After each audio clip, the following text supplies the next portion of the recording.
तर मित्रांनो, आपल्या आजच्या छोट्याशा मिनी ब्लॉगमध्ये तुम्हाला सगळ्यांचं स्वागत आहे.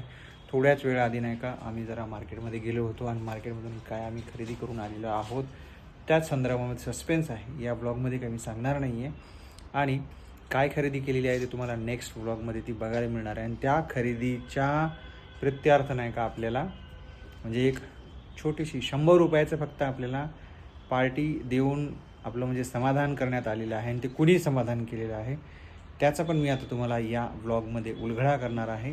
आणि तर चला मग मी तुम्हाला 100 रुपयाचं काय आमिष आपल्याला दाखवण्यात आलेलं आहे ते तुम्हाला दाखवतो. तर हे बघा, हाच तो गुन्हेगार आहे ज्यांनी आज आपला भरपूर काही खर्च केलेला आहे. भरपूर नाही भरपूर. आणि त्याचं टोकन म्हणून बघा, हे फक्त 100 रुपयाची जलेबी. आता तुम्हाला खुश करायला पाहिजे ना, त्यामुळं हे फक्त 100 रुपयाची जलेबी. एकदम गरम गरम चालू होती करणं, तर एकदम गरम गरम जलेबी आणल्याबरोबर मग खाण्याचा मोह काही आम्हाला आवरला नाही. त्यामुळं श्रावणी आम्ही घेऊन बसलोय. हिचं तर खाणं चालू झालेलं आहे आणि माझा व्लॉग बनवण्याचा मानस होता. त्यांचं चालू आहे तोपर्यंत मी नाही मला खायला सुद्धा नाही दिली. म्हणजे मला असं म्हणलं पण नाही. नाही हो, त्यांना दिलं होतं पण ते म्हणले अगोदर मी शूट करतो आणि नंतर खातो. म्हणलं तोपर्यंत ठीक आहे, तोपर्यंत आम्ही खाऊन घेतो. तर बघा कसा आपल्यावर अन्याय झालेला आहे. आता बाजूला पण सरकत नाहीये, आपल्याला बसायला पण जागा दिली नाही या ठिकाणी.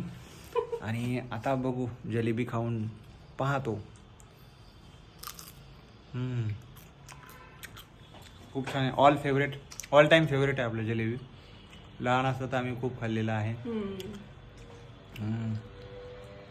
म्हणजे गरम एकदम गरम.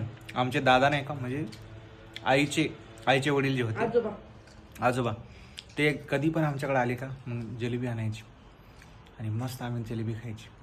जलेबी खाताना कधी पण नाही का मग आठवण येते त्यांची. म्हणजे ते प्रत्येक वेळेला, हो प्रत्येक वेळेला आठवण येते. कारण जेव्हा बी यायचे तेव्हा मी लहान असताना त्यांना मस्तपैकी बाजारात घेऊन जायचो आणि 100-1 त्यावेळेस स्वस्त होती. 20-40 रुपयाला वगैरे जलेबी भेटायची 1 किलो. आता खूप सारे महाग झाली, पण आता 250 रुपये किलो आहे. आणि हे बघा इकडे तर खाणं चालू झालंय. तुम्ही पण घ्या गरमागरम.